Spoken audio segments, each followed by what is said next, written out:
अस्सलाम वालेकुम। हमने पहले देखा था एनाटॉमिकल पोजीशन को कि एनाटॉमी की पोजीशन क्या होती है और उसके प्लेन्स क्या होते हैं। अब हम आगे चलेंगे, आगे ना कुछ टर्म्स होती हैं। टर्म्स कहते हैं कि बॉडी की लैंग्वेज को लैंग्वेज कह सकते हैं हम एनाटॉमी की को पढ़ने की लैंग्वेज, उनके लिए कुछ टर्म्स इस्तेमाल होती हैं। टर्म्स 2 तरह की होती हैं, एक होती है टर्म्स ऑफ पोजीशन, एक होती है टर्म्स ऑफ मूवमेंट।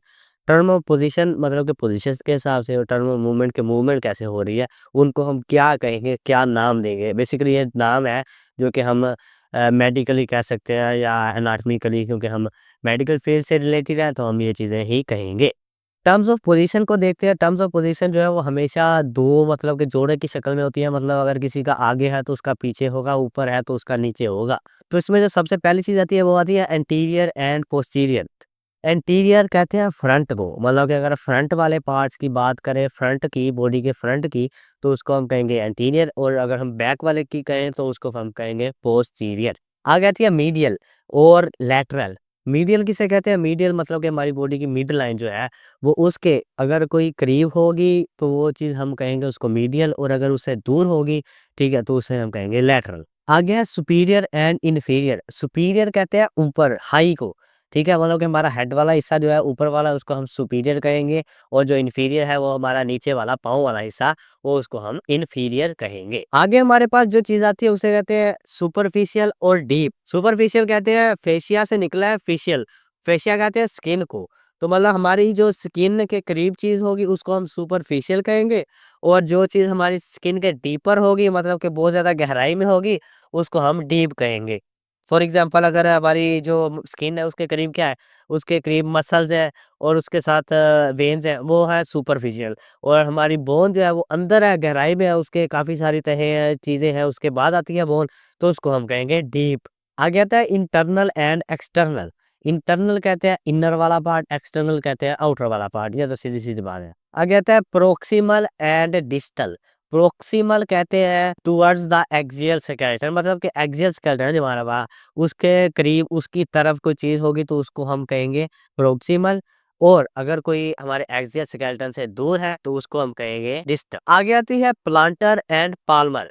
ये जो है वो प्लांटर कहते हैं हम फुट को, फुट का नीचे वाला तल्ला जिसको हम कहते हैं, पंजाबी में कहते हैं पैर दा तल्ला, नीचे वाला तल्ला है, तो इसको हम कहेंगे प्लांटर। और अगर जो पाल्मर है, पाम कहते हैं हम हाथ को, हाथ का ये जो सीधा सा हिस्सा है, इसको हम कहेंगे पाल्मर। आगे आती है टर्म्स ऑफ मूवमेंट। मूवमेंट कहते हैं कि कोई चीज को मूव करवाना, मतलब कि जॉइंट को हिलाना, जॉइंट पर होने वाली या मसल्स का एक्शन, हाँ मसल्स का एक्शन कहेंगे हम, मसल्स का ऐसा एक्शन जो कि हमारी बोन्स को हिलाए, हमारे स्केलेटन पे हो, उसको हम टर्म्स ऑफ मूवमेंट्स कहते हैं। अब ये कैसी होती हैं और कौन कौन सी होती हैं? इसमें सबसे पहली आती है फ्लेक्शन और एक्सटेंशन। फ्लेक्शन मतलब फ्लेक्स से निकला है, फ्लेक्स शायद आप लोगों ने कभी सुना हो कि मसल्स को फ्लेक्स कर रहा है, ठीक है? अच्छा, फ्लेक्शन वैसे बेसिकली कहते हैं कि 2 जॉइंट्स या 2 बोन्स के 2 पार्ट्स के दरमियान एंगल को डिक्रीज़ करना। मतलब कि अगर ये मेरी बाजू है, तो इसको हम दिस हमारा एंगल ये कम हो गया, तो इसको क्या कहेंगे? हमने ये फ्लेक्शन किया है। और इसके अपोज़िट बिल्कुल, अगर हम अपना इस एंगल को ज़्यादा कर देंगे, तो इसको हम कहेंगे मैंने ये एक्सटेंशन परफॉर्म की है। उसके बाद आती है abduction and adduction. Abduction ABD और अडक्शन ADD। मतलब अबडक्शन कहते हैं away from the mid line, मतलब हमारी बॉडी की जो मिड लाइन है, ठीक है, उससे दूर जो भी मूवमेंट हम परफॉर्म करेंगे लाइक दिस इज को हम लैटरल भी कहेंगे, लेकिन अभी हिलाल ये मिड लाइन से हमारी दूर जा रही है, तो हम इसको कहेंगे अबडक्शन, ठीक है। अडक्शन ADD, ऐड से आप याद रखेंगे, ADD ऐड होता है कि मतलब ऐड जमा करना, मतलब कि ये अबडक्शन हुई थी और ये हो गई अडक्शन, ठीक है। अब इसी तरह से अगर हम हाथ की बात करें, तो हमारी हैंड है, इसकी ये मिड लाइन है, ये उंगलियां हैं, ठीक है। ये अगर हम ऐसे करेंगे तो दिस इज क्या हो गया भाई, ये जो है वो दूर चली गई, अवे हो गई, तो इसको भी हम कहेंगे, ये दूर चल गई तो ये अबडक्शन हो गई, और ये जो पास आ गई तो अब एडक्शन। उसके बाद आती है medial rotation and lateral rotation. Medial rotation कहते हैं हम इंटरनल रोटेशन को कह सकते हैं हम, ठीक है, हमारी मिड लाइन के टुवर्ड्सली, मतलब कि अगर हम पैर की मूवमेंट को करवाएं, तो पैर अगर हमारा इस तरफ को, अंदर की तरफ को ऐसे घूमेगा, तो इसको हम कहेंगे कि ये मीडियल रोटेशन हो रही है। और अगर वही पैर अगर हमारा बाहर की तरफ घूमेगा, तो इसको हम कहेंगे ये लैटरल मूवमेंट हो रही है या लैटरल रोटेशन हो रही है। इसके बाद आगे आती है प्रोनेशन और सुपिनेशन।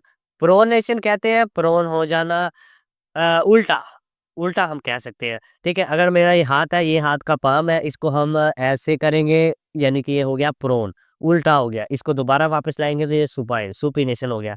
दरअसल प्रोन जो है वो लेटना, उल्टा लेटने को प्रोन कहते हैं, तो प्रोनेशन उधर से निकला है। उल्टा लेटे बंदा, अपनी छाती ज़मीन के नीचे लगाए, तो उसको हम कहेंगे कि प्रोनेशन। और अगर कोई बंदा सीधा लेटे वाला अपनी कमर नीचे लगाए, स्पाइन नीचे लगाए, तो उसको हम कहेंगे सुपीनेशन या स्पाइनेशन। आगे आता है इन्वर्जन एंड इवर्जन।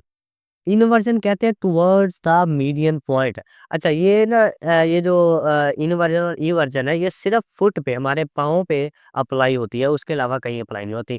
हमारा पाँव अगर ये है, तो इन्वर्जन हम कहेंगे कि टुवर्ड्स द मीडियन पॉइंट। मगर अगर हमारा पाँव अंदर को इस तरफ को ऐसे मुड़े, ऐसे मूव करे, तो उसको हम कहेंगे इन्वर्जन। और अगर बाहर की तरफ मूव करे ऐसे, तो उसको हम कहेंगे इवर्जन। उसके बाद आगे आता है डोर्सी फ्लेक्शन और प्लांटर फ्लेक्शन। डोर्सिफ्लेक्शन हम कहेंगे कि फुट का, ये भी पैर पे अप्लाई होगी, फुट का ऊपर को उठना, मतलब कि ये डोर्सल पार्ट कहते हैं फुट के ऊपर वाले पार्ट को ना, ये जो वाला पार्ट होता है यहाँ पे डोर्सल डार्सल बोन्स होती है, इसको डार्सल पार्ट कहते हैं। डोर्सिफ्लेक्शन, फ्लेक्शन कहते हैं मूवमेंट, वो एंगल को कम करना। अगर पैर हमारा ऊपर को उठेगा, इन डोर्सल्स को एंगल इनके दरमियान कम होगा, तो इसका हम कहेंगे डोर्सिफ्लेक्शन। और इसी का तरह अगर ये नीचे वाला हमने पार्ट पढ़ा था, प्लांटर कहते हैं इसको, ठीक है? तो प्लांटर पार्ट को अगर हम नीचे की तरफ करेंगे, मतलब इसका एंगल डिक्रीज करेंगे, तो हम इसको कहेंगे प्लांटर फ्लेक्शन। प्रोट्रैक्शन और रिट्रैक्शन। प्रोट्रैक्शन कहते हैं फॉरवर्ड को, मतलब कि आगे की तरफ कोई चीज को करना। और रिट्रैक्शन कहते हैं पीछे की तरफ करना, मतलब कि जिस अगर हमारी गर्दन है, तो इसको हम ऐसे करेंगे, तो हम इसको कहेंगे प्रोट्रैक्शन हो रही है। और अगर इसको वापस ऐसे करेंगे, तो इसको हम कहेंगे रिट्रैक्शन हो रही है। Opposition and reposition. Opposite bones का आपस में मिलना, एक दूसरे की तरफ देखें, ये हमारा अंगूठा है, ये हमारी छोटी उंगल है, लिटिल फिंगर, और हमारा अंगूठा जो है वो इसका आपस में मिलना, इसको हम कहेंगे भाई ओपोजिशन। और इनका वापस चले जाना रीपोजिशन। इस तरह ये मेरा हाथ है, ये मेरा हाथ है, ये ऐसे मिलेंगे, हम इनको कहेंगे। या ये मेरा हाथ और ये वाली टांग अगर मेरी ऐसे मिलेगी, तो हम इसको कहेंगे ओपोजिशन। और वापस आ जाएगी, तो हम इसको कहेंगे रीपोजिशन। लास्ट पे आती है मूवमेंट जो है सरकमडक्शन मूवमेंट। सरकमडक्शन मूवमेंट हम कहते हैं कॉम्बिनेशन ऑफ मूवमेंट्स को, बहुत सारी मूवमेंट्स हो रही है एक ही टाइम पर। फॉर एग्जांपल, अगर हमारा ये हाथ है, इसको हम रोटेट ऐसे करते हैं लाइक दिस। मजमुआ हम कह सकते हैं कि मजमुआ मूवमेंट्स का मजमुआ is called circumduction movement. Okay, आज के लिए इतना ही। My name is Usman Ali MT, sorry, doctor Usman Ali MT, future physiotherapist. Okay, अपना ख्याल रखिएगा। अल्लाह हाफिज।